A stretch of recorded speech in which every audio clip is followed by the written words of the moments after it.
Welcome, welcome, welcome.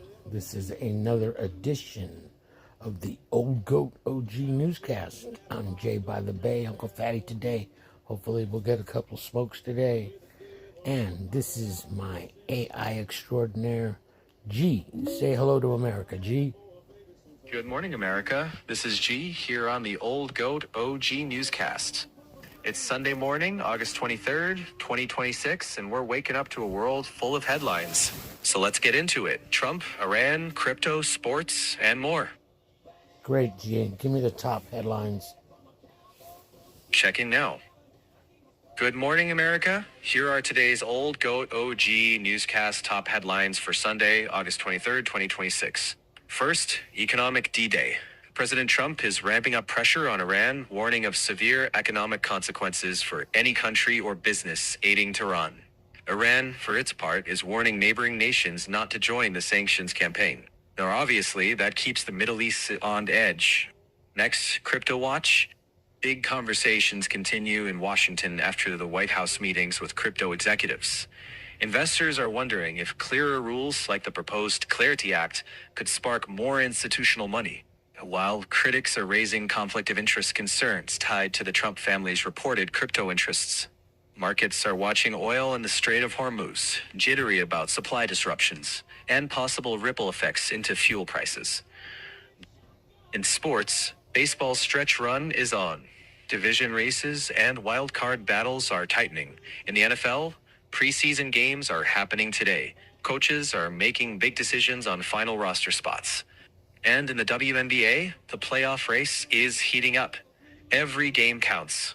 Overseas, diplomatic and military tensions in the Middle East remain the most closely watched global story.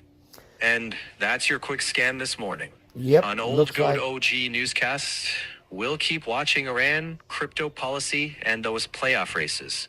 And see where the next headlines break. G. Looks like Trump going back and forth with them threats again, huh? Checking the latest. Yeah, it looks like it. Both the U.S. and Iran are trading strong warnings while keeping doors technically open. Markets are reacting cautiously, watching for any shift on sanctions or the Strait of Hormuz. And he's indirectly basically threatening allies as well. Checking details. Yeah, that's a fair read. The administration's statements extend beyond Iran, warning that other countries and businesses could face economic penalties if they keep doing business with Tehran. How other governments react to that pressure will be a key thing to watch this week. Incredible. And back here at home, he's over here playing with the crypto, getting ready to put another $1.4 billion in his pocket this new year, I guess. He's going to help push the Clarity Act. The SEC basically also is in there dabbling with it. Give us the rundown on that. Checking that now. Looking at recent coverage, the Clarity Act aims to set a clearer regulatory framework for crypto. Supporters say it could attract more institutional investment and keep the industry in the U.S. But critics argue conflict of interest concerns, pointing to Trump's reported $1.4 billion crypto income as a major sticking point. That's become one reason the bill is stalled in the Senate. So right now, the questions are twofold. Can clear rules help stabilize the crypto market? And should a president with major financial interests in the industry be leading that push? That's the core of the current debate. Yeah, but they're going to push it through come the 15th of next month, and the 14th, and they're going to do it either way, with or without him. So Trump's going to push it through. It's certainly possible, but not certain. The Senate is expected to take up the bill in September, and supporters are trying to line up the votes. But the ethics debate and procedural hurdles could still delay or reshape it. So, strong political push, real friction points, and a September showdown likely in the Senate. Who's holding back most out of the politicians in the Republican side? Checking that. Right now, most of the resistance has come from Democrats focusing on ethics concerns. Among Republicans, leadership has generally backed moving the bill forward, though some have raised questions about regulatory details and how the rules would work.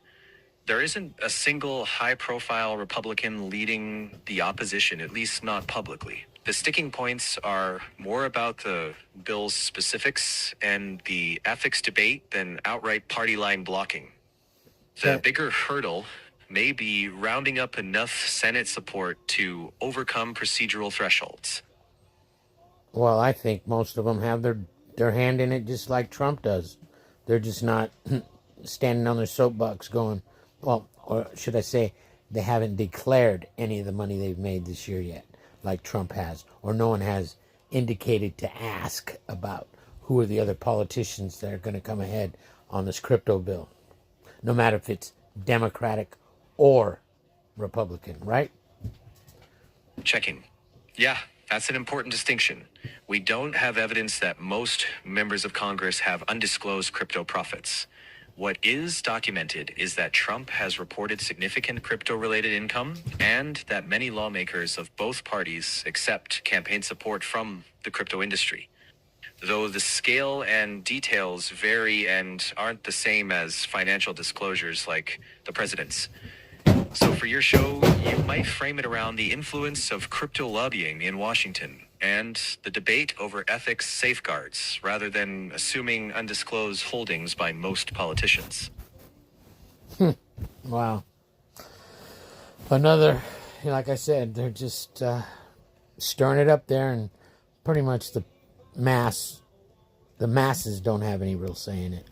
It's all about the politicians. So we'll see what happens. Let's go to the NFL. Who's getting cut? Who's happening? And who isn't? Who's getting hurt? Check-in. Right now, NFL teams are in the thick of roster cuts. Final 53-man rosters are due by August 30th. Notable storylines include the Texans' wide receiver injuries, the Raiders' secondary battles and trade rumors, and the Lions sorting roles amid injuries and special teams decisions. Around the league, keep an eye on the Chiefs' injury updates and the Texans' expected starters for preseason finales. Cuts are imminent. Veterans are fighting to keep their jobs, rookies are trying to make them, and injuries could reshape seasons before they even start. Incredible. Incredible. What else do we got in the news? Checking the latest now. A few other things. The Iran standoff is still the big international story, with money markets watching crypto and bonds, wildfires still burning in the West, and sports pushing toward MLB stretch races, NFL roster cuts, and the WNBA playoff push. Who's leading in the WNBA playoffs, and what's going on with MLB? Checking now. For your show, here's the update. In the WNBA, the Minnesota Lynx are leading the league at 31-7. The Valkyries, Aces, Dream, Fever, and Liberty are all battling for position. In MLB, the Brewers have the best record in baseball. The Dodgers are leading the NL West. The Rays pace the AL, and wild card races are tightening fast. Here we go. Here we go. Great. What do you got for us in entertainment news? Checking now. Entertainment headlines this morning. For today, the big entertainment stories are that Spiderman Brand New Day is still pulling strong box office numbers, Insidious Out of the Further opens solidly this weekend, and Netflix is rolling out The Whisper Man, plus new music from Alabama Shakes. Hollywood's also buzzing about upcoming fall films like Practical Magic 2, The Hunger Games, Sunrise on the Reaping, and a Resident Evil reboot. At the box office, Spider-Man holds the crown, and on streaming, Netflix and music releases lead the week. There it is, la-di-da-di-da in La La Land. Great, thank you, G. Well, if I haven't reminded everybody, we can use your subscriptions. We can use you, hit that like button. We just need a little help here. We're just a couple of rookies. This is our 9th one. This is me, Uncle Fatty J by the Bay. This is G. Say goodbye to everybody. Thank America for coming. And there we go. We have another session done well. Say hello to everybody. Say goodbye to everybody. You got the floor, G. You got the last word. Oh, and don't forget, Thank you. everybody that wants hats, mugs, and tees, hit us up. All you got to do is join, and then we'll turn you on to one. Let them know, G. Thank you. Anytime, Jay. Thank you, America, for hanging out with us. Be smart, be kind, and like, subscribe, share, and grab a hat or a mug if you like. See you next time on Old Goat OG Newscasts. There you go. All right, everybody. We'll see you soon. Take care.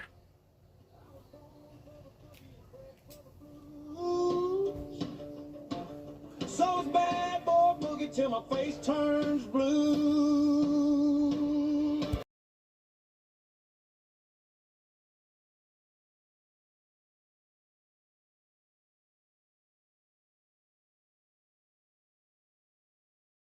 All right, what else is happening in the news?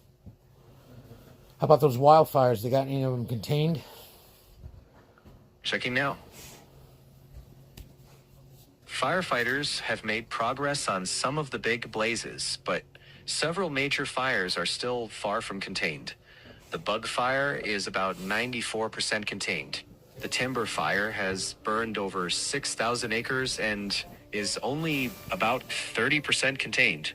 The MP18 fire in Humboldt has grown to more than 7,600 acres and is roughly 74% contained. New fires are still popping up in Southern California and the Sierra foothills. Crews are stretched thin, but working to keep the situations from worsening. It's a mixed picture. Real progress on some of the biggest blazes, but the season is far from over, and conditions could still fuel more fires. Yep, we got to say a prayer for all those out there fighting these fires. God help them all. Great.